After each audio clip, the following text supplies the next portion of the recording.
Buenos días a todos. Bienvenidos a la última sesión del foro Pensar la justicia cultural en tiempos de crisis en México, coordinado por Jacobo Dayan e Iván Ruiz y realizado en colaboración con la Cátedra Nelson Mandela y el Instituto de Investigaciones Estéticas de la UNAM, que cumple este año su 85 aniversario. La temática de la sesión de hoy será justicia y reparaciones simbólicas y tendremos la participación de Robin Greeley y Sergio Ventral. La discusión será conducida por Jacobo Dayan, quien es especialista en Derecho Penal Internacional y Derechos Humanos. Del 2007 al 2013 fue director de contenidos en el Museo Memoria y Tolerancia de la Ciudad de México y es profesor en la Universidad Iberoamericana. Y actualmente también es coordinador académico de la Cátedra Nelson Mandela de Derechos Humanos en las Artes en la UNAM. Te cedo la palabra, Jacobo. Buenos días.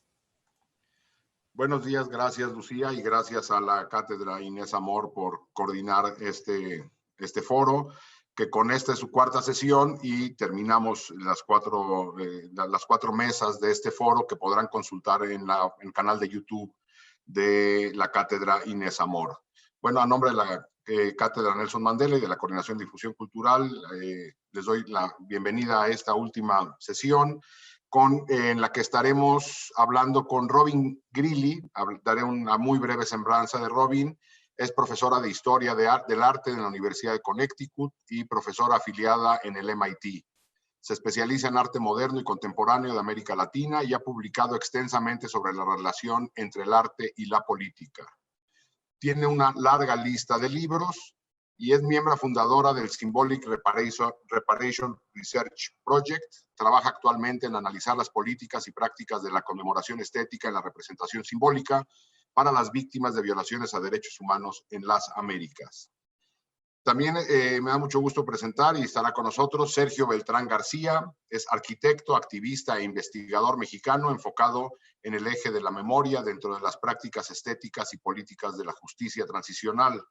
Sergio ha acompañado a víctimas de violaciones a derechos humanos y sus familias en diversos casos en el diseño y construcción de procesos de memoriales, donde destacan algunos casos como la desaparición forzosa de campesinos durante la contrainsurgencia mexicana, el News Divine y los sismos de 2017 en la Ciudad de México. Actualmente se desarrolla como investigador sobre el abuso de la construcción de memoriales como extensión de la violencia del Estado y diseña prototipos para responder al aumento artificial de los costos políticos y económicos de su construcción. Haciendo una breve introducción al tema, me gustaría hablar de que la mesa va a tratar sobre justicia y reparaciones simbólicas. ¿Qué entendemos por reparaciones simbólicas? Bueno, son una serie de medidas tomadas por las sociedades o por los estados para de alguna manera hacerse cargo de los procesos pasados o presentes de violencia. Y entre esta hay una larga lista de reparaciones simbólicas que se pueden implementar. Por ejemplo, los rituales públicos, el renombrar calles, parques, espacios, crear días de conmemoración a las víctimas, el reconocimiento público de los hechos y la creación de memoriales. La creación de memoriales, incluso ya hoy en día en algunas partes del mundo hay memoriales hasta virtuales. Y estos memoriales pueden obedecer a grandes rasgos a tres fenómenos. Uno es la utilización perversa por parte de los gobiernos de estos memoriales, es decir, pretender cerrar ciclos de violencia con memoriales que no están siendo reconocidos y abrazados por las víctimas. Y, por ejemplo, podríamos hablar, en este caso en la Ciudad de México, el memorial que creó Felipe Calderón a las víctimas de la violencia. Es un memorial que se encuentra en la Avenida Reforma que prácticamente las víctimas no identifican como parte de una reparación o parte del reconocimiento del Estado. Otra forma de los memoriales tiene que ver con la forma en que las víctimas realizan actos de resistencia ante la negativa del Estado a dar verdad y justicia. Y en esta lista, por ejemplo, tenemos los antimemoriales que hay también aquí en la Ciudad de México, el antimemorial que hay por ejemplo, el que se acaba de colocar de los 72 migrantes de San Fernando, o el de los 43 de Ayotzinapa, el de los feminicidios, el de la guardería ABC, el del 2 de octubre, el de Pasta de Conchos, el de Samir Flores, es decir, una forma en que las víctimas llaman la atención al Estado y a la sociedad de un pendiente importante en temas de verdad, justicia y no reparación.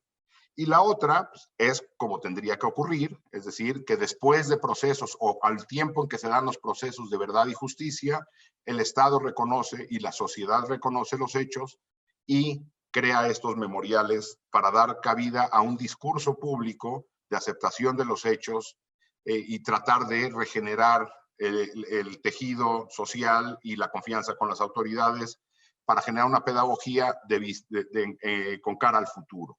Entonces tenemos estos tres tipos de memoriales: la utilización perversa, la forma de resistencia y la reparación simbólica, que ya ha sido reconocida por el relator especial para la verdad, justicia, reparación y no repetición de Naciones Unidas, la memoria como un eje adicional, transversal y pilar autónomo en la forma en que las sociedades tienen que abordar los periodos pasados y presentes de violencia. Doy la palabra inicialmente a Robin para que nos haga una reflexión sobre este tema. Robin, bienvenida y gracias por estar aquí. Gracias. Gracias, Jacobo. Es un placer estar aquí con ustedes. Primero quiero esbozar el marco desde el cual abordo la cuestión de la memoria y la reparación simbólica. Soy miembro, como ha dicho Jacobo, del proyecto de investigación de reparaciones simbólicas, the Symbolic Reparations Research Project, un grupo de abogados académicos especializados en derechos humanos, arte y cultura. Y trabajamos con el Sistema Interamericano de Derechos Humanos, con CEGIL, the Center for Justice and International Law, y con otros grupos que representan a las víctimas de violencia masiva. Y nuestro objetivo es enlazar los discursos del arte y el derecho para desarrollar la eficacia de las reparaciones simbólicas. Y quisiera comenzar por definir la relación entre memorialización y reparación simbólica en el contexto jurídico del derecho internacional de los derechos humanos. Como una forma de reparación simbólica orientada a superar las profundas divisiones sociales tras la violencia masiva, el poder de la memorialización es ampliamente reconocido. Podemos, por ejemplo, recordar lo que dijo el Alto Comisionado de las Naciones Unidas para los Derechos Humanos, y cito: las reparaciones simbólicas resultan ser muy significativas porque al reivindicar la memoria de las víctimas como un asunto público, se ayuda a eliminar el peso que éstas cargan derivado del sentido de obligación de mantener una memoria viva. Así se les permite seguir adelante. Esto es esencial si las reparaciones buscan brindar reconocimiento a las víctimas, no solo como víctimas, sino también como ciudadanos y como portadores de derechos. Fin de cita. En contextos jurídicos internacionales, tales como el sistema interamericano, las reparaciones simbólicas pueden y deben formar una dimensión significativa de las reparaciones integrales. Y las reparaciones simbólicas responden, como ha dicho Jacobo, a las demandas de preservar la memoria histórica, reconocimiento, redignificación y justicia por parte de las víctimas, y juegan un papel importante en la creación de las condiciones para la confianza cívica y la solidaridad entre las víctimas y los demás miembros de la sociedad. Y como tal, actúan como una expresión de potencial, la aspiración a una sociedad más moral y justa. Y vuelvo a este punto más adelante. Sin embargo, como herramienta jurídica, la reparación simbólica, especialmente en la forma de memorialización, carece de elaboración conceptual adecuada y su potencial sigue siendo subutilizado. Esto a menudo conlleva a monumentos ineficaces e incluso perjudiciales. Y, por ejemplo, el fracaso total del monumento Campo Algodonero a las víctimas de feminicidio en Ciudad Juárez, y así como a fallas programáticas en la integración de las prácticas conmemorativas en estrategias para la justicia y la reconciliación social. Y este asunto es particularmente urgente para el sistema interamericano, que enfrenta 3 desafíos sobre cómo conceptualizar e implementar la memorialización en el marco jurídico de las reparaciones simbólicas. Primero son los desafíos de conceptualización política. La memorialización es a menudo entendida como algo externo al proceso político, relegado a los márgenes. Rara vez se considera a la memorialización vital para promover la participación activa de las víctimas como socios iguales en una comunidad política. Segundo son los retos al nivel estético. Hay una tendencia a concentrarse en los significados manifiestos de cualquier forma de memorialización y de ignorar el propósito, los procesos y los contextos a través de los cuales se genera este significado. Esto es exacerbado por la abrumadora propensión a conceptualizar los monumentos de manera simplista, como objetos fijos, inanimados, en lugar de procesos dinámicos generados a través de las desafiantes provocaciones estéticas que el arte engendra. Y tercero es la articulación de la relación entre los 2 principios de la reparación simbólica: satisfacción para las víctimas y garantías de no repetición de la violencia. Mientras lo primero es principalmente restaurativo, orientado a la reparación de la dignidad de las víctimas y a preservar la memoria histórica, lo segundo es fundamentalmente transformador, orientado a la creación de las condiciones para la confianza cívica y la solidaridad entre todos los miembros de la sociedad. Sin embargo, las reparaciones simbólicas ordenadas por el sistema interamericano tienden a enfocarse únicamente en la satisfacción y a descuidar las garantías de no repetición, resultando en oportunidades perdidas para ampliar la dimensión pública de las reparaciones simbólicas para movilizar su poder transformador. Y fue para encarar estos desafíos que en el 2014 iniciamos el Symbolic Reparations Research Project. Y abogamos por 4 criterios clave para liberar el potencial de las reparaciones simbólicas: agencia de víctimas, estética, vincular la satisfacción a la no repetición y proceso. Bueno, primero, las víctimas deberían estar en el centro de todo el proceso de reparación. Las reparaciones simbólicas deberían transformar a la víctima en un participante activo y beneficiario en el proceso dual de compensación por violaciones individuales y de transformación positiva en el interés de la sociedad de lograr una sanación colectiva. Segundo, estética. La forma estética es importante porque es el medio primario para materializar la memoria histórica y el significado simbólico. La estética puede desfamiliarizar constructivamente nuestro entorno, alterar nuestros modos de percepción y refrescar nuestra capacidad de pensamiento crítico y creativo.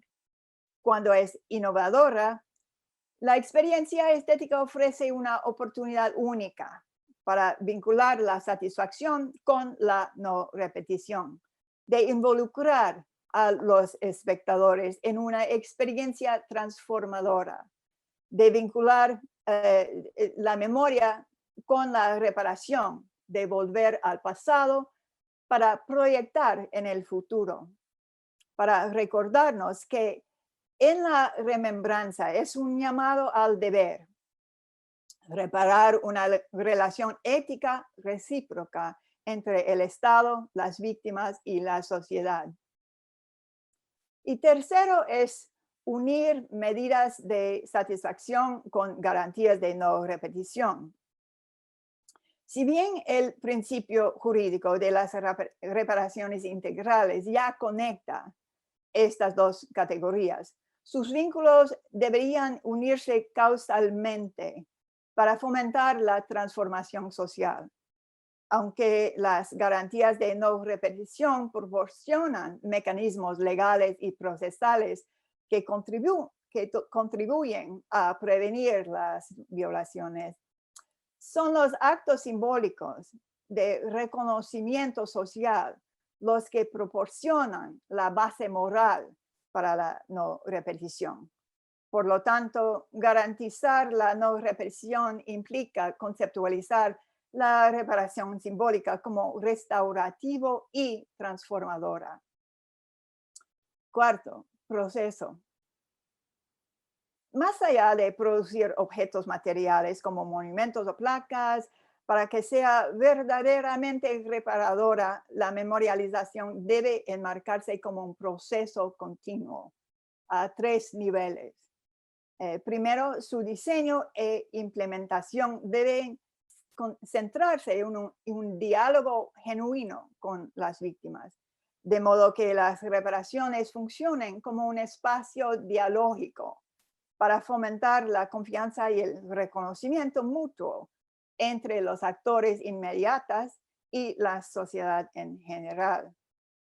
También las víctimas, sus comunidades y otras partes interesadas deben tener un sentido de propiedad del proceso y de sus resultados.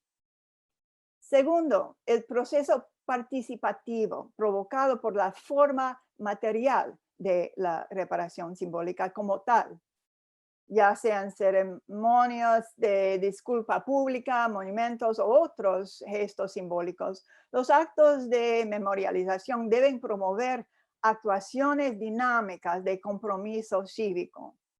Y desgraciadamente, muy frecuentemente, los monumentos y actos conmemorativos posicionan al público, incluyendo las víctimas, como receptores pasivos de un significado preconstruido, en vez de participantes activos en la creación de significado.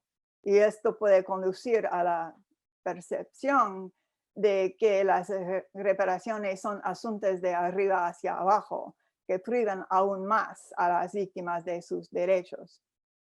Y la tercera forma de proceso es la de gesticular hacia el futuro, de expresar un potencial, una aspiración a una transformación social positiva. Entendemos la memoria no como un objeto fosilizado, sino como una construcción constante, abierta, activa. Hay que conceptualizar las reparaciones simbólicas como procesos polivalentes de reactivación y reactualización de la memoria al servicio de imaginar posibles nuevos futuros. Y para cerrar, por una parte, la buena voluntad del sistema interamericano para movilizar el arte en casos de reparación es un gran paso hacia adelante. La Corte Europea de Derechos Humanos, por ejemplo, no tiene la categoría de reparaciones simbólicas. Sin embargo, las cortes se encuentran muy rezagadas del arte contemporáneo en la comprensión de la capacidad de la estética para abordar asuntos difíciles. Y debemos preguntarnos cómo los memoriales podrían no solo representar, sino de hecho encarnar el proceso de construcción de cohesión social en su misma producción y forma estética. Cómo los memoriales pueden generar no solo objetos, sino nuevas prácticas sociales capaces de generar nuevos modelos del arte de gobernar, de la responsabilidad cívica, de la justicia y ciudadanía. Bueno, termino aquí por el momento, ¿no? Gracias, Robin. Y sí, me parece muy importante la reflexión que haces de cómo la memoria o la memorialización ha mantenido al margen. De ahí que me parezca más relevante que el relator de Naciones Unidas haya colocado como un pilar adicional la memoria y no como un elemento accesorio a la verdad, a la justicia, Sí. a la reparación, sino como un elemento central a la memorialización, a la memoria, y de esta manera mantener como una de las agendas centrales el diálogo con las víctimas y este intento de que la memoria viva regenere el discurso público, regenere las políticas de no repetición. Y ahí me parece, y hago un par de reflexiones sobre cómo ha sido utilizada de manera perversa este tipo de elementos simbólicos, y quisiera dar dos ejemplos para que quede claro, donde los estados, o el Estado mexicano en este caso, utiliza las herramientas simbólicas de reparación para tratar de decir, bueno, esto es lo que hay y no habrá justicia ni verdad ni no repetición. Hay que recordar, por ejemplo, el asesinato a los dos jóvenes del TEC de Monterrey, en Nuevo León, en Monterrey, donde el Estado decidió dar disculpas públicas, pero no dar justicia, ni verdad, ni garantía de no repetición, o en las disculpas públicas que se llevaron a cabo hace algunos meses a dos indígenas que fueron violadas por el ejército, y el ejército no fue quien se presentó a pedir la disculpa pública, e igualmente no hay ni verdad ni justicia. Y de ahí que me parezca muy interesante cómo también hay una relectura del espacio ya existente del lado de las víctimas para resignificar el espacio. Es decir, la memoria también como por un proceso de resignificación del espacio público. Y ahí me llegan rápidamente tres ejemplos. En Guadalajara hay una glorieta que las víctimas de desaparición han tomado como propia y hoy se llama la glorieta de los desaparecidos, que está en lugar de lo que era antes, hoy llena de pancartas de personas desaparecidas, o por ejemplo la estela de luz, este monumento faraónico del gobierno de Felipe Calderón, donde las víctimas colocaron en la base misma de este monumento placas de víctimas producto de la política de la guerra contra las drogas de Felipe Calderón, o incluso, y me parece todavía más reciente y mucho más importante, la forma en que las mujeres el movimiento feminista resignificó el ángel de la independencia, símbolo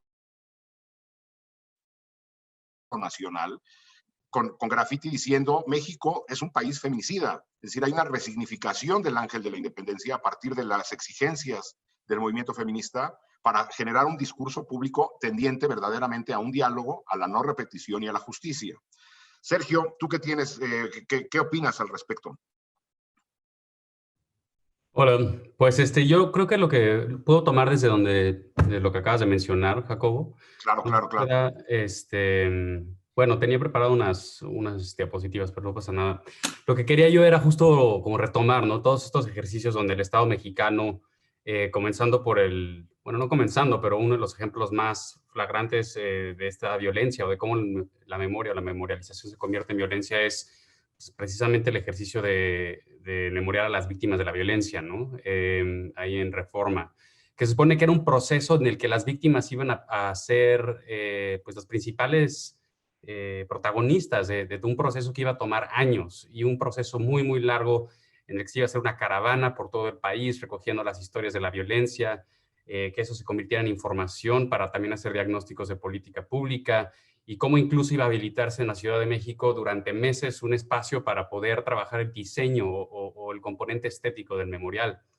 Era un proceso que iba a tardar posiblemente más de 2 años y 3 meses antes de que dejara de ser presidente, pues el presidente Calderón decide lanzar un concurso de un mes y hay un ganador y se construye y pues ahí tenemos el resultado en Reforma, un espacio que no se utiliza, un espacio que no genera memoria, se ha intervenido por el movimiento de 68, pero no hay mucho y también sobra, ¿no? Está el Casino Royal, también Campo Algodonero, Villas de Salvarcar, cada vez escuchamos más de estos ejercicios de memoriales y bueno, yo lo que quería como comentar un poco quizá es cómo lo he tratado de trabajar yo como arquitecto, como alguien que practica la creación de memoriales. Pues quisiera contar mi experiencia muy brevemente de 2 proyectos. Uno fue el del News Divine, que en 2013, para quien no recuerda, News Divine fue una tragedia, o bueno, un evento de violaciones a derechos humanos en 2008, donde el gobierno de la Ciudad de México planea una redada, o no planea una redada, y terminan creando una situación en la que pues, mueren 12 personas, 9 jóvenes, y atacan un espacio cultural en la periferia de la Ciudad de México. Entonces, 5 años después, el gobierno de la Ciudad de México decide atender una recomendación de la Comisión Local de Derechos Humanos, y uno de los componentes que se tienen que atender es la memoria, un memorial. Y bueno, a mí me invitan como asesor, pero cuando llegué, pues vimos que los arquitectos del gobierno ya tenían un diseño, estaban listos para construirlo al vapor e inaugurarlo en el aniversario número 5 de la tragedia. Y bueno, o sea, justo no se estaban haciendo partícipes a las víctimas de este proceso. Entonces, lo que hicimos fue detener ese proceso y obligar al Estado a discutir durante 9 meses, 2 veces a la semana, qué era lo que se quería hacer y cómo no queríamos generar un monumento, ¿no? No sé, yo a veces, a manera pedagógica, distingo entre monumento y memorial. Monumento como aquel objeto que ocupa un espacio para solo recordar el pasado, memorial como un proceso que crea espacio no solo para recordar, sino para actuar en el presente de tal forma que no se repita en el futuro la tragedia. Entonces, eso fue lo que hicimos en el News Divine. Involucramos a varias instancias de gobierno de la Ciudad de México y al final salimos con un proceso, pues un proyecto que buscaba crear un espacio cultural gratuito para la misma juventud que fue sujeta de violencia años antes. Y bueno, pues mientras que sí se construyó el memorial y sí funciona hasta cierto punto como un espacio cultural gratuito, y busca fortalecer las capacidades educativas, culturales de la juventud que vive hoy todavía situaciones similares de violencia, y con eso buscamos un nunca más, ¿no? O sea, no basta, o en ese proyecto no bastaba crear una placa, sino más bien era cómo podemos fortalecer a esta juventud que el día que tenga que enfrentarse a violencia del Estado otra vez, tenga mejores capacidades para responder.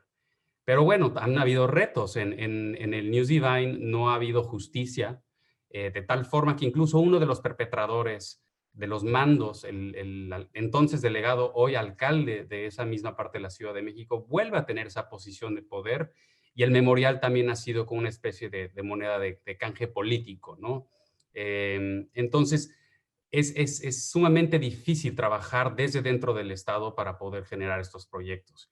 Y el segundo proyecto que quiero mencionar es el memorial a las víctimas de la desaparición forzada. El Estado mexicano está mostrando una inquietud por empezar a atender los crímenes de lo que se conoce como la guerra sucia, o algunos académicos llaman la contrainsurgencia, ese periodo de los finales de los 50, 60 y la década de los 70, incluso los primeros años de los 80, donde hubo una política de represión a la oposición política que tuviera el Estado mexicano, donde se ejercía una pedagogía autoritaria, y donde en el caso de varias partes, pero particularmente yo me concentro en Guerrero, en el municipio de Atoyac, pues hubo una práctica de desaparición forzada que definitivamente explica la situación de desaparición que vivimos incluso hoy, que persiste, que como no se ha trabajado, no ha habido justicia, memoria, verdad, reparación y garantías de no repetición, pues no puede ignorarse que 50 años después seguimos teniendo estos problemas de unas Fuerzas Armadas que continúan desapareciendo o ejerciendo violencia. Entonces, en este proyecto me buscó la Comisión Ejecutiva de Atención de Víctimas del Gobierno Federal para coordinar un proyecto. Y lo que buscaban también era hacer un monumento, una especie de obelisco, atendiendo una recomendación del 2001 de la Comisión Nacional de Derechos Humanos. Y lo que buscamos hacer ahí, yo armé un equipo para poder pues atacar integralmente este proceso de memoria. Entender que la memoria es reconocer que las víctimas que estaban en este pueblo en particular del Quemado, de 900 habitantes, continúan sufriendo la misma violencia que dio pie a los eventos de violatorios de derechos humanos hace casi 50 años. Continúan en marginación social, económica, educativa, cultural. Y entonces, ¿cómo un memorial, un proceso de memoria puede tanto brindar un espacio simbólico, pero también fortalecer sus capacidades para que puedan sobrellevar estas violencias con mejores herramientas? Y ha sido un proceso largo, ha sido un proceso muy difícil. La Comisión Ejecutiva de Atención a Víctimas pues 2 titulares han resignado, está acéfala la institución, no hay claridad. Por más que quisimos desvincular del ciclo político o politiquero el memorial para que pudiera el memorial continuar en un carril, inevitablemente trabajar desde adentro del Estado significa ser vulnerable a estas intenciones políticas de mandos más altos. Y llegó un punto donde en octubre del 2019, teniendo una conversación muy transparente con las víctimas, pues les dijimos, oigan, este proceso es una simulación, las víctimas son personas mayores, están muriendo, ya tienen más de 80 años la mayoría, y tuvimos esta conversación abierta en la que fue de, pues no, parece que no las van a reparar, no les van a dar su compensación individual a la cual tienen derecho. Parece que el memorial es lo único que va a salir y todo lo demás que pidieron como medidas de satisfacción no se van a dar. Entonces, ¿qué hacemos? Y tomamos una decisión conjunta de detener el proyecto del memorial. Entonces, fue una movida difícil porque pues, hay contratos de por medio, pero en esta ocasión decidimos ponernos del lado de las víctimas para detener el memorial y entender que el memorial se estaba convirtiendo en una forma de darle violencia, de ejercer mayor violencia sobre esta población, tal como lo han hecho otros proyectos. Entonces me parece muy bien que empecemos a entender que la memoria y la memorialización, pues por un lado positivo, y como lo señala el relator especial, es un quinto pilar que es fundamental para poder apoyar las otras herramientas de la justicia transicional, pero también tiene un potencial para ser un arma revictimizante, ¿no? Y concluyo diciendo que hay demasiados arquitectos y diseñadores que no están contemplando, que participan de estos proyectos, son cómplices de un Estado que continúa ejerciendo violencia y no hay este vínculo entre los que crean memoriales o procesos de memoria y los estados donde las víctimas estén en el centro, como señala Robin. Sí, de acuerdo, Sergio.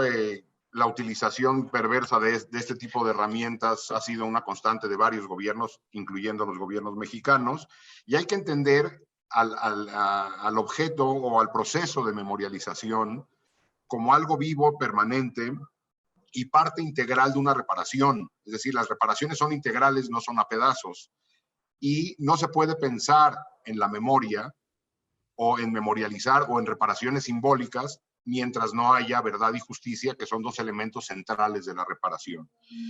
Y dada la masividad de víctimas que hay en países como el nuestro, en México, donde ante lo que estamos es ante fenómenos generalizados y sistemáticos que constituyen crímenes contra la humanidad, no podríamos estar pensando en reparaciones individuales, caso por caso, sino empezar a entender esto como fenómenos y empezar a diseñar políticas de memoria simbólica, colectiva, que empiecen a generar esa narrativa necesaria que abone a la verdad, que abone a la discusión, que abone a la no repetición. Pero en México tenemos una tendencia perversa desde hace muchos años a no saber qué hacer con el pasado. Y algo que yo he dicho muchas veces es de que como no sabemos qué hacer con el pasado, lo que hacemos son museos. Y entonces, en vez de generar procesos de memoria, lo que hacemos es museizamos la historia, la empaquetamos como si fuera algo monolítico que ocurrió con una sola lectura, la metemos en un edificio y pensamos que eso es generar memoria. Y estamos orgullosos que, por ejemplo, la Ciudad de México es de las ciudades del mundo con más museos. Pues sí, somos una de las ciudades con más museos, pero con menos lectura del pasado. Incluso hoy estamos ante un proyecto que pretende una lectura partidista del pasado en el proyecto de Chapultepec, por ejemplo, ¿no? Es decir, hay un proceso de memorialización ahí, interesante en el sentido de que encuera mucho la voluntad política de este gobierno de cómo leer el pasado. Es decir, solo se lee a partir de la épica actual y no hay un proceso de discusión permanente alrededor de estos procesos de memoria. Robin, te preguntaría yo a ti, ¿cómo hacer en un país donde está negada la justicia y la verdad de menos hasta ahora, con estos procesos de memoria? ¿Qué es lo que toca? Toca documentar, toca que las víctimas creen sus propios espacios, porque esperar a que el Estado entienda y empiece a generar una política de memoria parece que es a contrapelo en estos momentos. Sí, te entiendo. Lo que estás diciendo me da a acordar a la discusión de ayer también sobre los museos como industrias culturales en el sentido de Adorno y Horkheimer, ¿no? Y una forma de espectacularización de la cultura y la memoria en vez de realmente proponer algo, un espacio público en que se debate realmente, especialmente con las víctimas, los hechos y el pasado, y cómo transformar un pasado doloroso hacia un futuro más interesante. Entonces,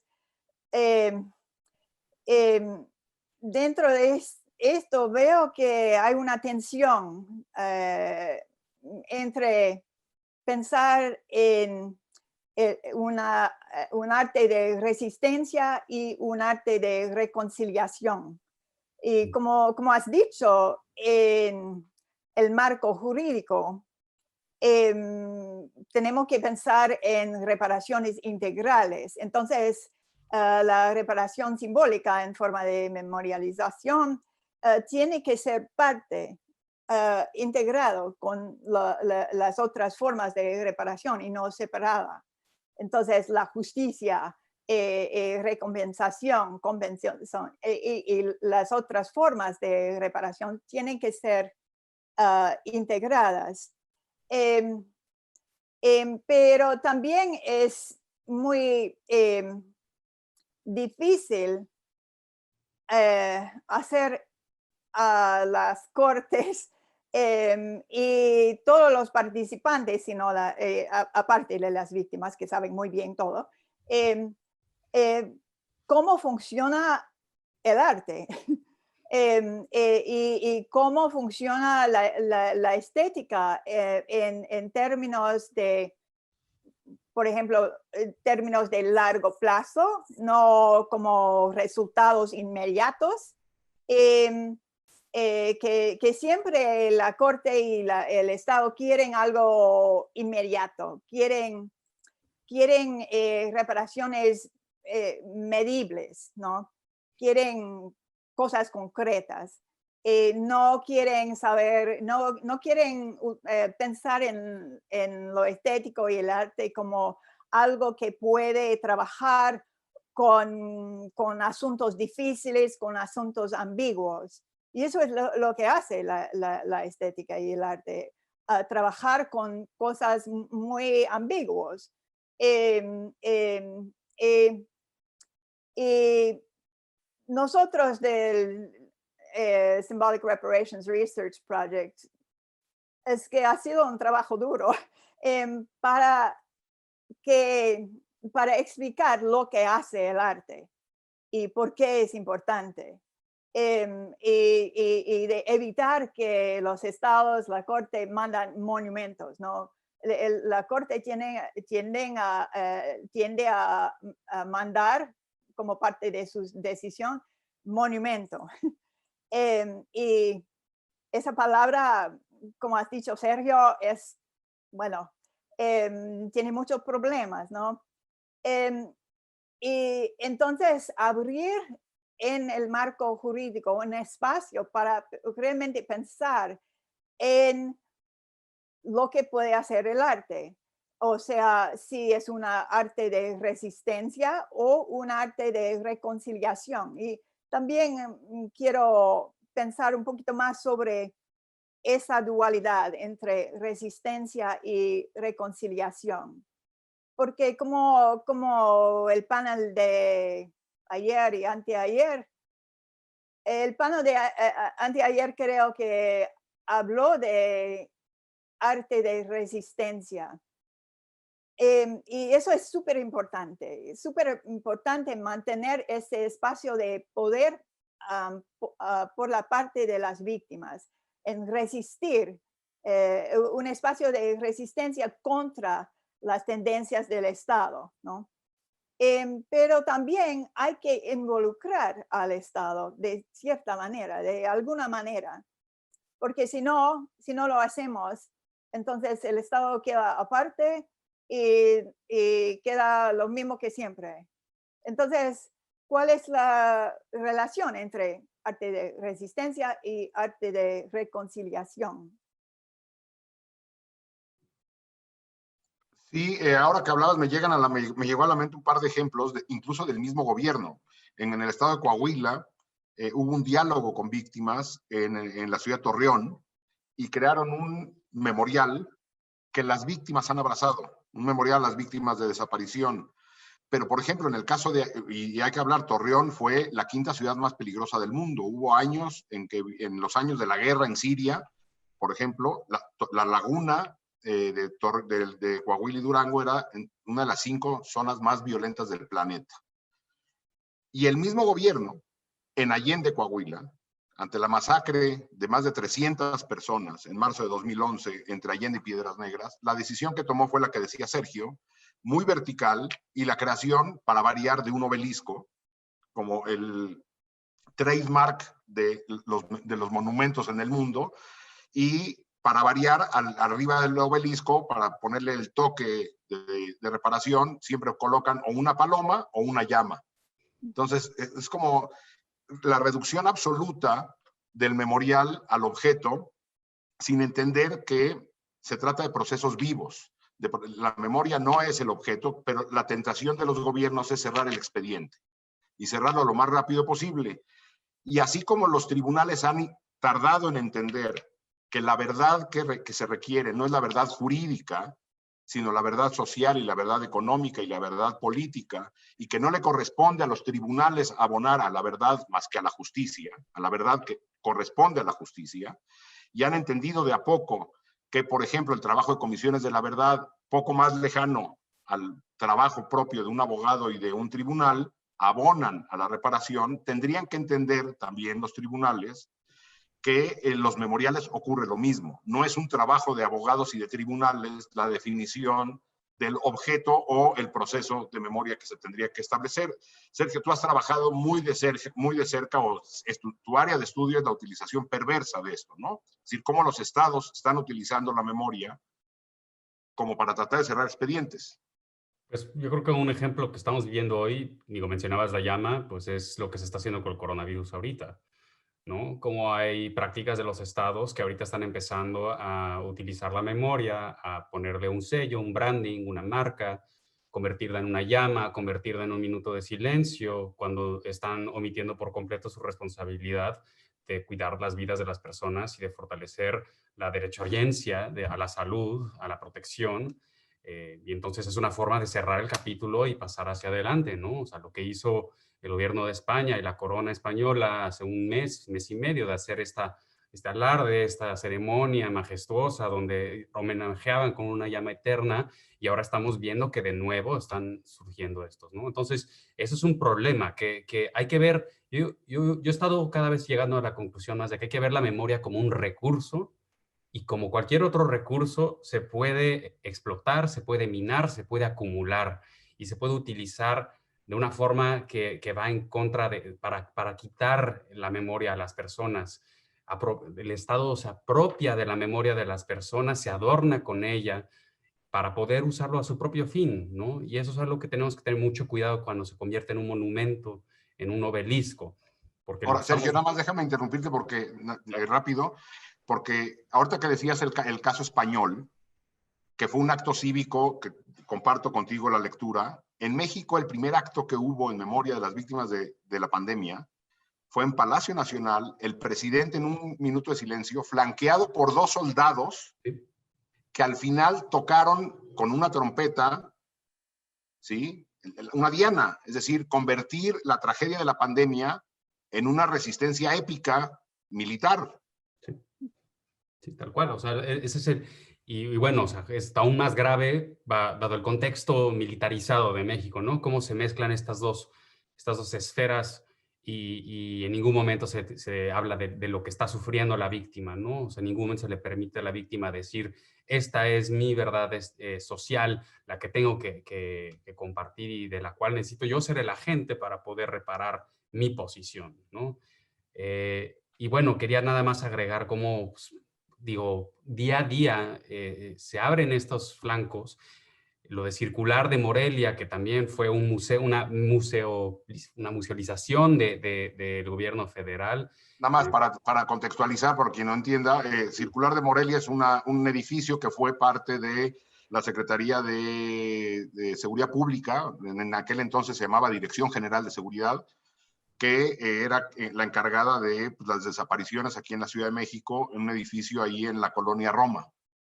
Sí, y lo que hizo el gobierno fue en 3 meses reconvertirlo en un museo y pues o sea, no hay justicia para las víctimas de la guerra sucia. Pero nada más hay varios, ¿no? El memorial a los sismos, también la guardería ABC es un memorial que también ahí está como pendiente. Pero, por ejemplo, en el caso de la violencia feminicida, estamos viendo cómo la semana pasada el gobierno de la Ciudad de México empieza a inaugurar este paseo de monumentos, una cuestión estética, Robin, de colocar en pedestal figuras, apropiarse de como la feminidad histórica de ciertas figuras para ponerse como si fuera un gobierno vanguardista. Y mientras tanto, las mujeres de carne y hueso continúan sufriendo la violencia feminicida, ¿no? Entonces, y el mismo día que se colocaba la estatua de Leona Vicario, se colocaba el antimonumento de los 72. La sociedad civil utilizando el memorial como resistencia y el gobierno con una relectura histórica. Robin. Sí, sí, sí. Y en eso veo también el problema de pensar en los monumentos como objetos fijos, ¿no? Por parte del gobierno y no como procesos actuales, como por ejemplo por parte de las víctimas. Y también me da a pensar en, bueno,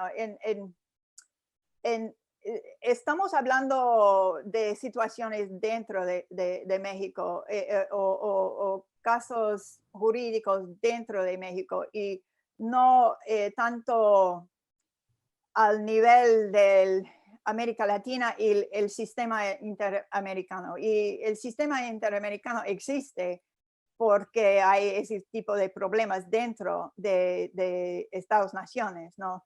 Y hay que llevar estos asuntos hacia a un nivel más arriba para presionar al Estado. Y los casos más interesantes para mí, a menos en México, son los que el Estado ha sido presionado desde adentro y afuera.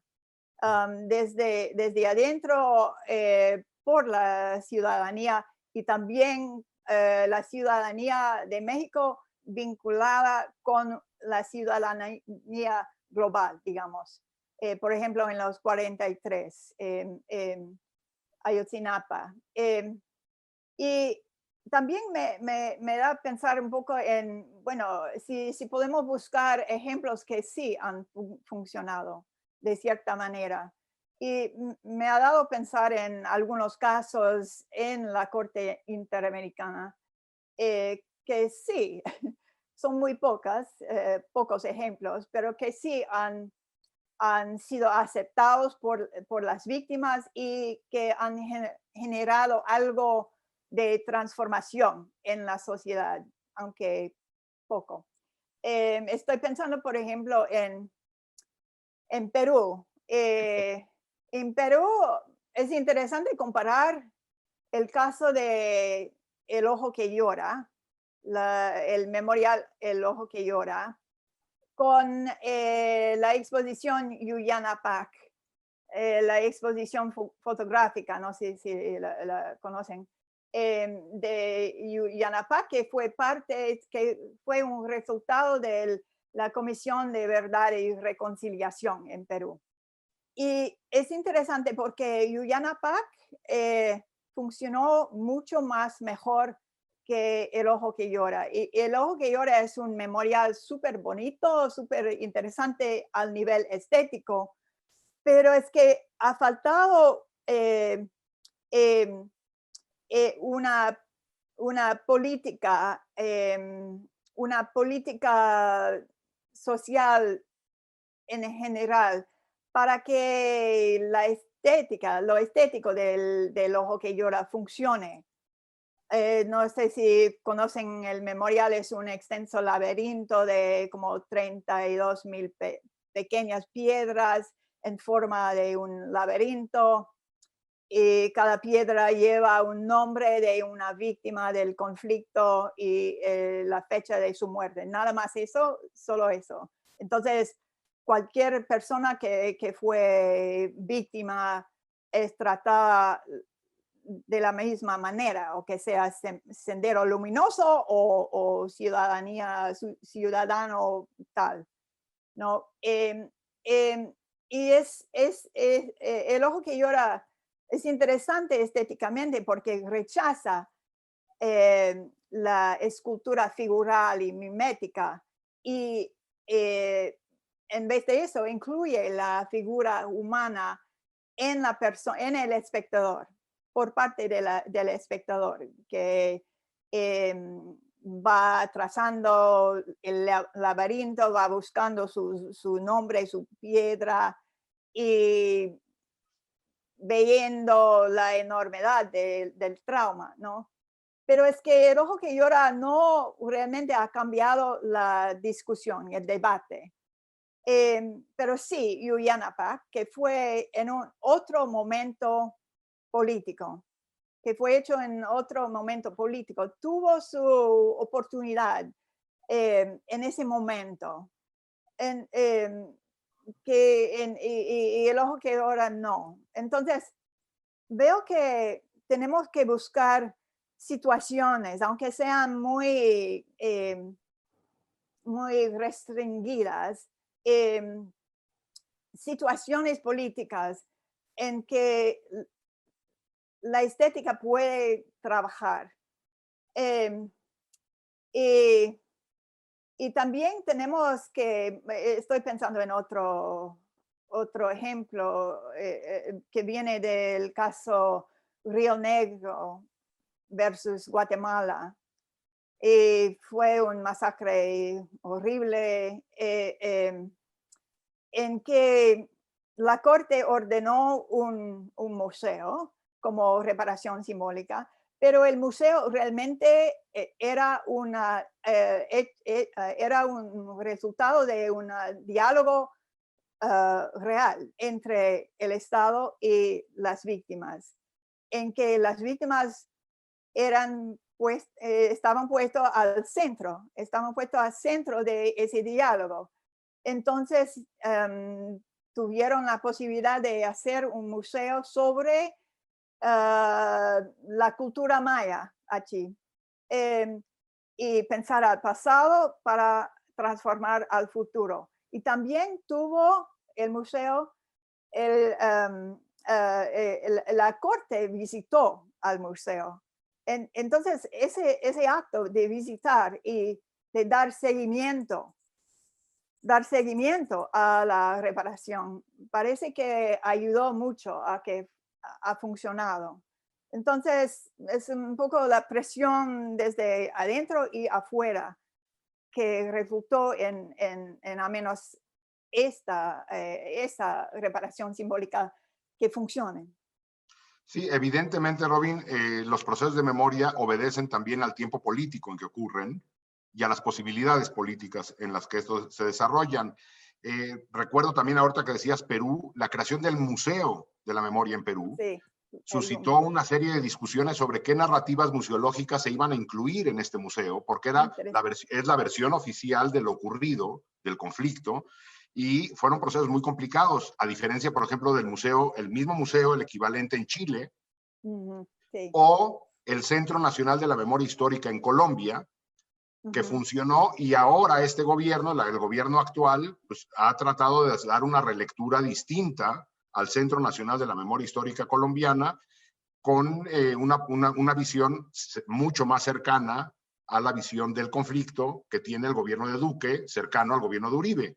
Entonces, evidentemente, los procesos de memoria obedecen también a los tiempos políticos. Hay momentos en que estos diálogos se pueden dar de mejor manera y momentos políticos en donde es mucho más complicada por la imposición de una narrativa, Sergio. No, yo creo que nada más quería señalar eso, ¿no? O sea, no porque un memorial se haya hecho con un proceso adecuado, llamémosle, significa que va a permanecer en el tiempo así. O sea, podemos encontrarnos que cambia la administración y de repente su vocación cambia por completo, ¿no? Entonces creo que esa es una de las lecciones que también se asoma, es que tanto los procesos de los memoriales como sus resultados son dinámicos. O sea, como uno de los ejemplos que más me abrió los ojos fue lo que hicieron las protestas feministas con el Ángel de la Independencia hace un año. Es un monumento por excelencia. De repente en un día se convierte en un espacio de memoria viva que reivindica lo que significa la lucha en contra del opresor en 2019, ¿no? En ese caso. Entonces, pues sí, o sea, no podemos pensar que un museo, porque funcionó muy bien durante unos años, o un memorial, significa que va a ser así para siempre, ¿no? Y me recuerda un poco, mencionabas, Robin, pues, esta invitación a hablar de ejemplos exitosos, ¿no? Pensé en la obra de Doris, bueno, en este espacio que creó la artista colombiana Doris Salcedo, Fragmentos. Fragmentos. Para quien no lo conoce, es un centro cultural también. Pensémoslo como una galería, un centro comunitario abierto, que el gesto material y estético es que el piso está hecho con fragmentos de armas que que donó, de hecho, ex elementos de la FARC, para que mujeres que sufrieron la violencia, pues este metal lo reconfiguraran como el piso, ¿no? Y eso también es me parece un gesto estético muy fuerte, ¿no? Que se convierte en el cimiento, el piso, lo que debilita el área donde trabajamos, la cultura y la memoria, es el pasado violento, ¿no? Eso es lo que nos permite estar aquí y reunirnos. Y yo creo que debemos de mirar a estos espacios que se gestan. Hay días en que pienso en que me desespero mucho porque yo trabajo mucho con el Estado, pero hay días que me desespero mucho y digo, no, es que es imposible hacer memoria con el Estado. Es imposible, o sea, no se puede porque está demasiado ligado a los tiempos políticos. Pero también reconozco que tiene que estar vinculado con estos procesos jurídicos y que sea un trabajo integral. Si no, pues lo que estamos haciendo es activismo y resistencia. Y pues nada más señalar algo que también he aprendido mucho es de la experiencia de Chile, que a meses de haber iniciado la dictadura de Pinochet, ya estaban usando el archivo, el crear un archivo como un memorial vivo, como una forma de resistencia, sabiendo que iba a llegar un momento donde esa memoria iba a convertirse en la posibilidad de generar museos, comisiones de la verdad, etc. Entonces también yo creo que ver los procesos de la memoria como puertas o como gestos que se pueden transformar en algo distinto mañana es algo valioso, ¿no? En vez de tratar de encerrar la memoria en la estatua, el obelisco, es cómo podemos más bien quitarle candados a la memoria para que pueda convertirse y dialogar con otras violencias, con otros tiempos, con otras personas. Sergio, yo quería preguntarte, ¿qué piensas puede ser el rol del objeto en todo eso, de lo material? Porque estamos hablando de procesos y sí, pero me pregunto qué rol tiene lo material en todo eso. Si es algo que se puede trabajar o si tenemos que pensar solo en procesos. Pues lo respondo en dos partes muy brevemente. O sea, uno es decir que como arquitecto peco de que pienso que las cosas tienen que tener una función. No nada más pueden tener una forma estética, sino que tienen que funcionar, ¿no? La forma es función. Entonces, para mí la función es la no repetición y la reparación, ¿no? El comunicar. Entonces, eso me lleva a que tiene que haber un objeto, pero para mí ese objeto lo que hace, lo contesto como una anécdota. Después de haber construido el News Divine, un día una de las familias me llama, una mamá de las víctimas, me llama y me dice, Sergio, acaban de grafitear los muros del Memorial News Divine. Y le dije, ok, pero ¿qué tal las actividades? Híjoles, qué pena, pero las actividades adentro de los muros encierran un espacio que es un espacio cultural. La gente está yendo y me dice, sí, sí está yendo. Yo, está bien, el objeto está posibilitando que el proceso continúe. Entonces, para mí, esa es la importancia del objeto, permitir que el proceso siga gestionándose. No importa si se daña el objeto, si el proceso de memoria continúa, para mí que vamos por un mejor camino.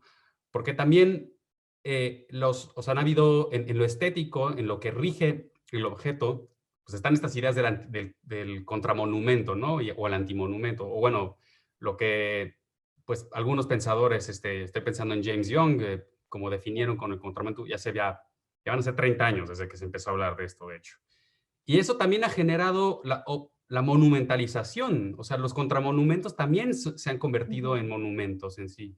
Entonces, por eso el proceso es, entiendo que no está en el objeto, vamos a ver qué pasa si privilegiamos el proceso, ¿no? Sí, me hace pensar en James Young y como él dice que realmente es el debate que puede ser la reparación simbólica, pero también en Andreas Huyssen, que dice que, bueno, hay una cierta importancia en algo material. Entonces, veo que es un problema en que tenemos que pensar esa relación. La necesidad de cierta manera de un símbolo tangible, pero no simplemente como objeto, pero como algo que ya en su forma, cuando comienza a materializarse, expresa la voluntad de transformar a las víctimas en algo más, en ciudadanos y portadores de derechos, ¿no? Entonces, esa dimensión expresiva de la reparación simbólica también es importante, puede actuar como una conexión entre las víctimas, el Estado y la sociedad civil. Y estoy pensando también en que en el futuro, cómo un memorial puede transformar a generaciones en el futuro, ¿no? No simplemente ahora, pero en el futuro. Bueno. No sé si me escuchan. Sí. Pues aquí hubo un problema, me quedé sin internet, estoy en el celular. Oh. Por algún motivo se fue internet aquí en la zona. Entonces, quisiera hacerle algunas preguntas. No sé si ya Lucía les hizo alguna de las preguntas que llegaron o no. No. No, bueno, la primera pregunta, me imagino que esta puede ser para ti, Robin. ¿Qué papel juega el arte contemporáneo en la reposición simbólica? Bueno, para mí es interesante ver la énfasis en lo performativo y lo participario, en que la gente participe, los espectadores participen. Gracias. En construir el sentido del memorial. Entonces tenemos muchos ejemplos ahora de memoriales que rechazan a la figura humana en sí, pero que involucran al espectador como parte del memorial mismo.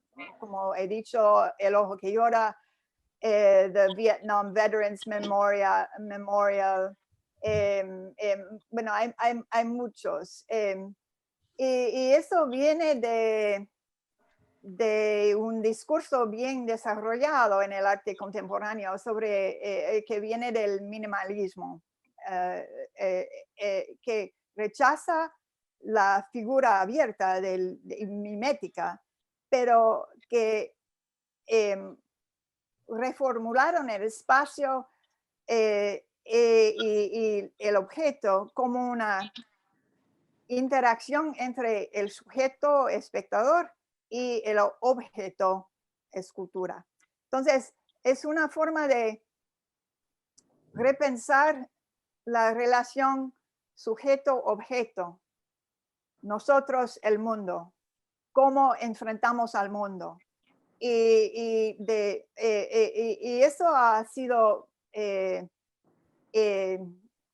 un discurso súper importante en el arte contemporáneo y se ve cada vez más utilizado en memoriales grandes como Vietnam Veterans Memorial, El Ojo que Llora, el Memorial del Holocausto en Berlín, etc.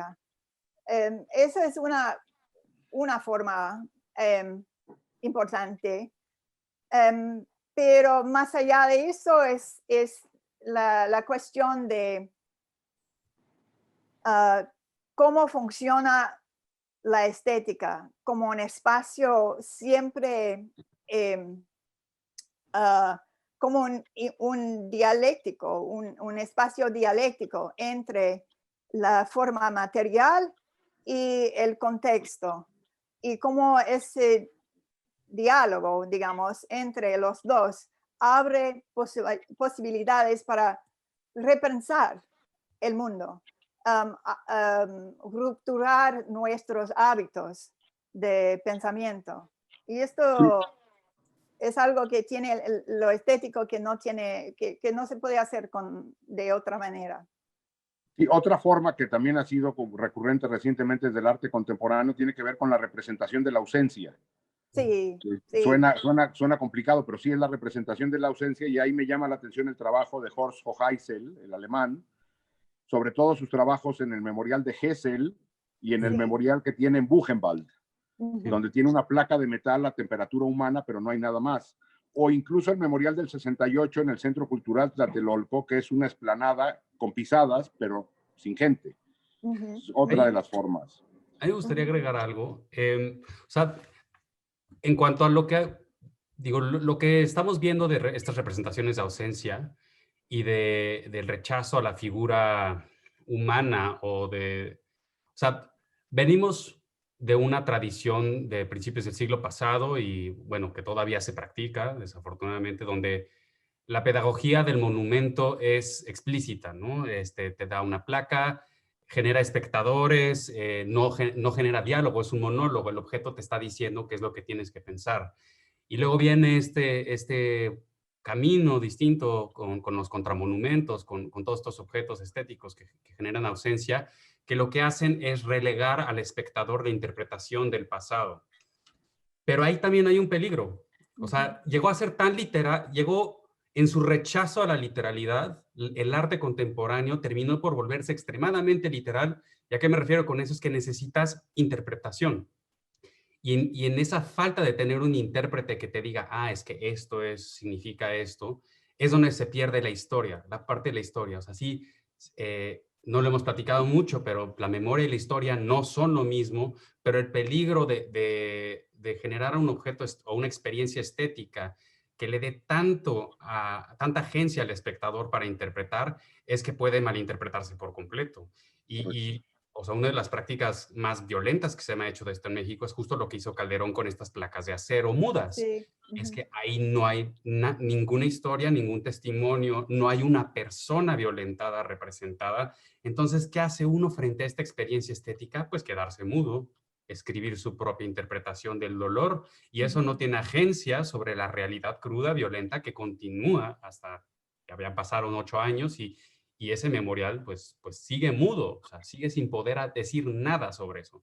Entonces yo creo que tenemos que contemplar esos dos extremos y asegurarnos de tocar pues algunos elementos de ambos para no caer en dar una clase y no darle agencia al espectador, pero tampoco dársela completamente como para que hayan revisionismos absurdos, ¿no? Sí, bueno, ahí también hay de manifestaciones de la ausencia, manifestaciones de la ausencia. También me llega a la mente, por ejemplo, el de Berlín, de la quema de libros, que es unos estantes, una biblioteca vacía, que lo que nos dice es que ahí se quemaron libros, o las 43 bancas de los estudiantes de Ayotzinapa vacías. Me parece que también la ausencia hay maneras más complejas y más abstractas de transmitirlo. Una siguiente pregunta es los museos como parte de las instituciones al servicio del Estado. ¿En dónde queda su función como parte del aprendizaje?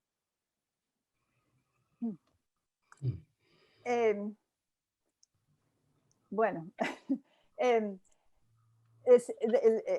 la parte del aprendizaje es súper importante. Me da a pensar otra vez en el LUM, el lugar de memoria en Perú, y la forma de ese museo y también sus programaciones de educación. Pero la forma del museo es interesante porque no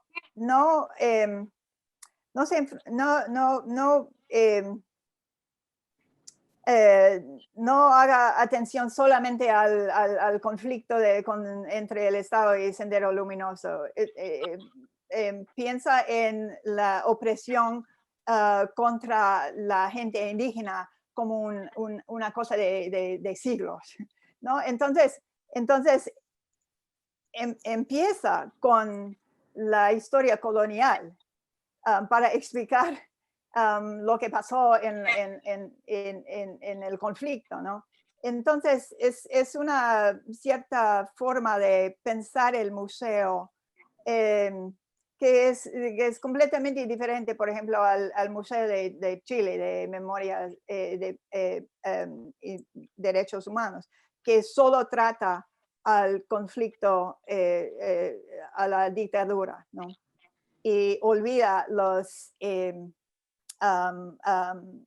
la violencia, por ejemplo, contra los mapuche. Entonces, pensar en los museos como, bueno, sus exhibiciones y sus plataformas de educación, es que hay muchas formas en que se puede trabajar. No sé si quieres añadir algo, Sergio. Creo que no, o sea, nada más reforzar ese punto de que el trabajo, yo no soy museólogo, nunca he trabajado dentro de un museo, pero regreso a ese punto anterior de que hay una parte del museo que debe de sostener y salvaguardar una verdad irrefutable y transmitirla, educar sobre ello. Hay una parte que tiene que mirar siempre al presente y tiene que tener vacíos para poder traer lo que venga mañana, ¿no? Y hacer que dialoguen, que se curen. El trabajo de curar el pasado en diálogo con el presente es algo que fundamental, sobre todo cuando estamos hablando de derechos humanos, ¿no? Lamentablemente las violencias no se van, solo se transforman. Sí, de ahí que un museo en piedra fijo sea imposible. Una tercera pregunta, ¿qué ejemplo podrían dar de una manifestación cultural o artística que verdaderamente haya servido de reparación?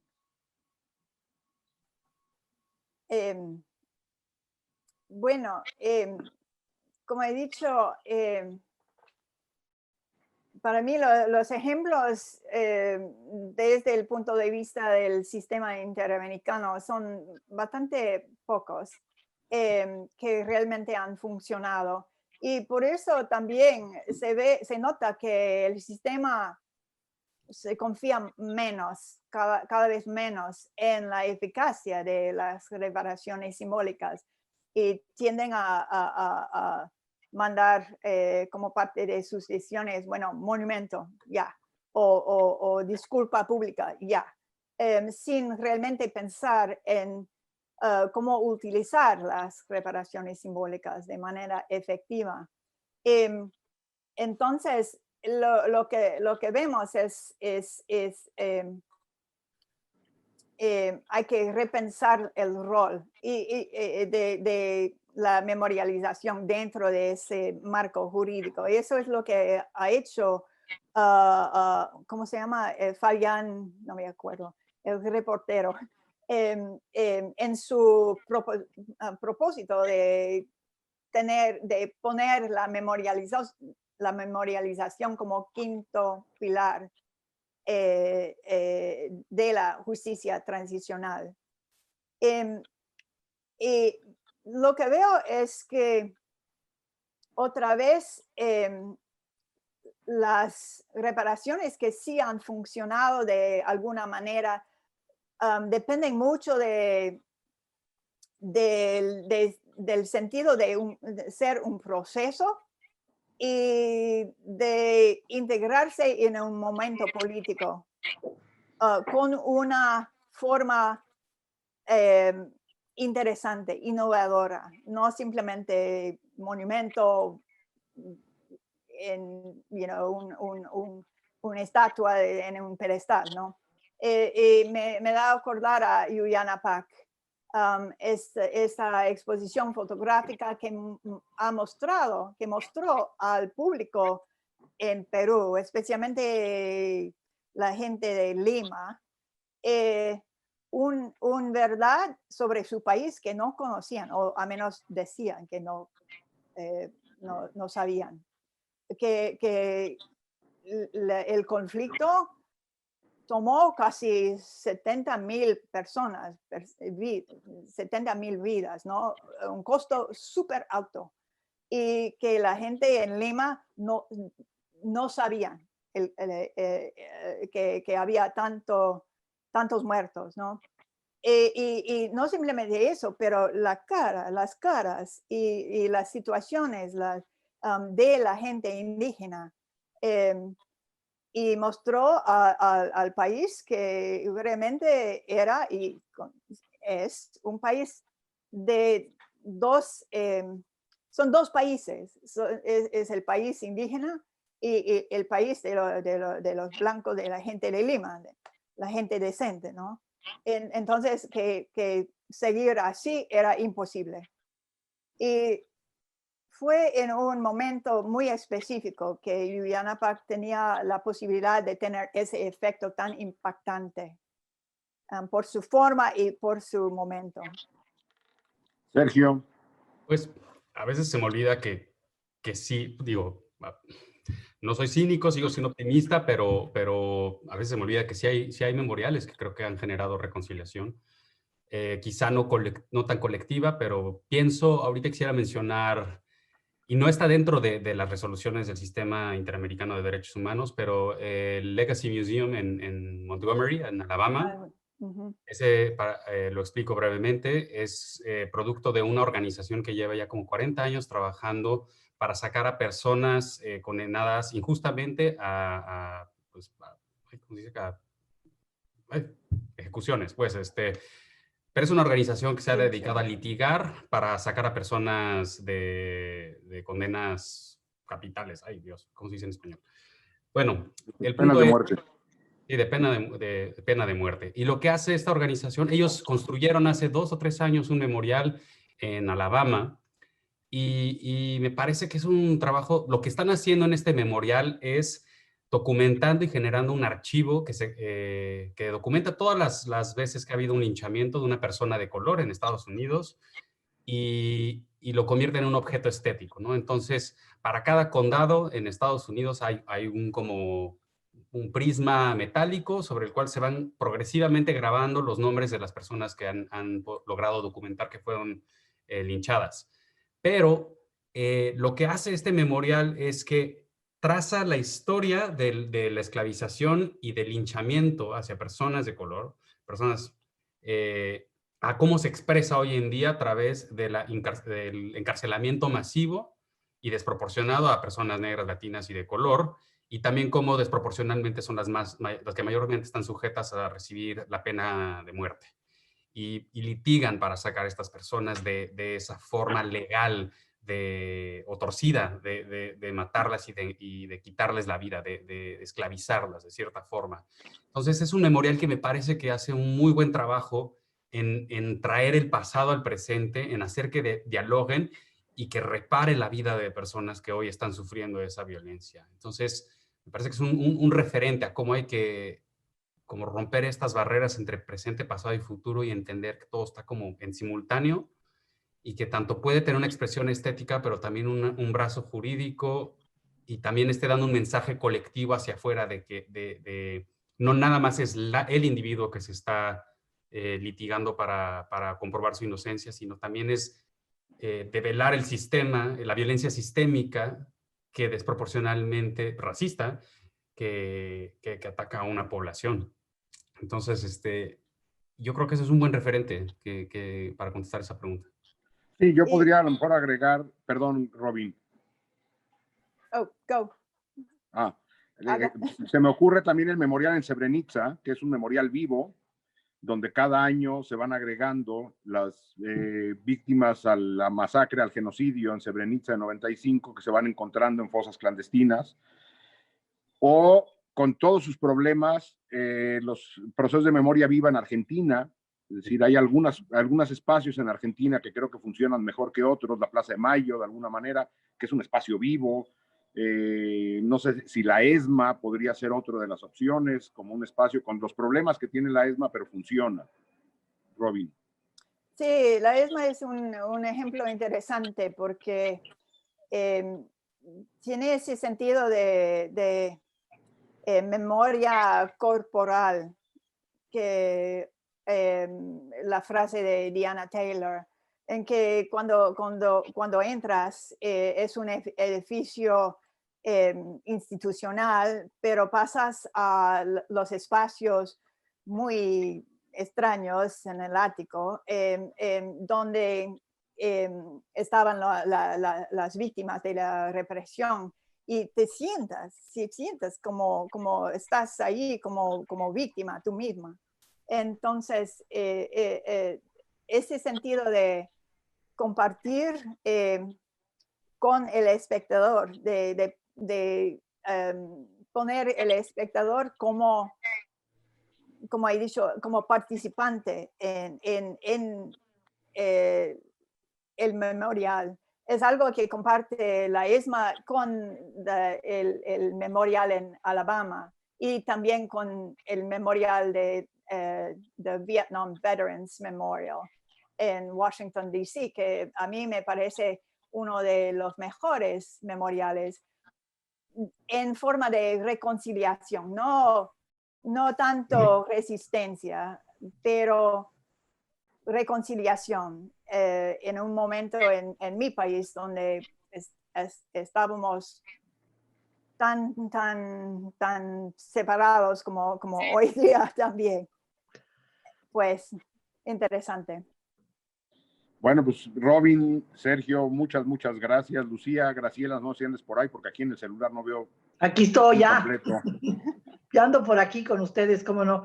Muchas gracias a ti, Jacobo. Has hecho una coordinación con Iván fantástica de este foro de justicia y reparación simbólica.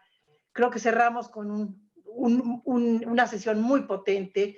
Y quisiera decirle a los invitados que ciertamente los museos universitarios sí se ocupan de la reparación, sí se ocupan de la justicia, sí se ocupan de estos temas. Los museos universitarios en este país, sí, absolutamente.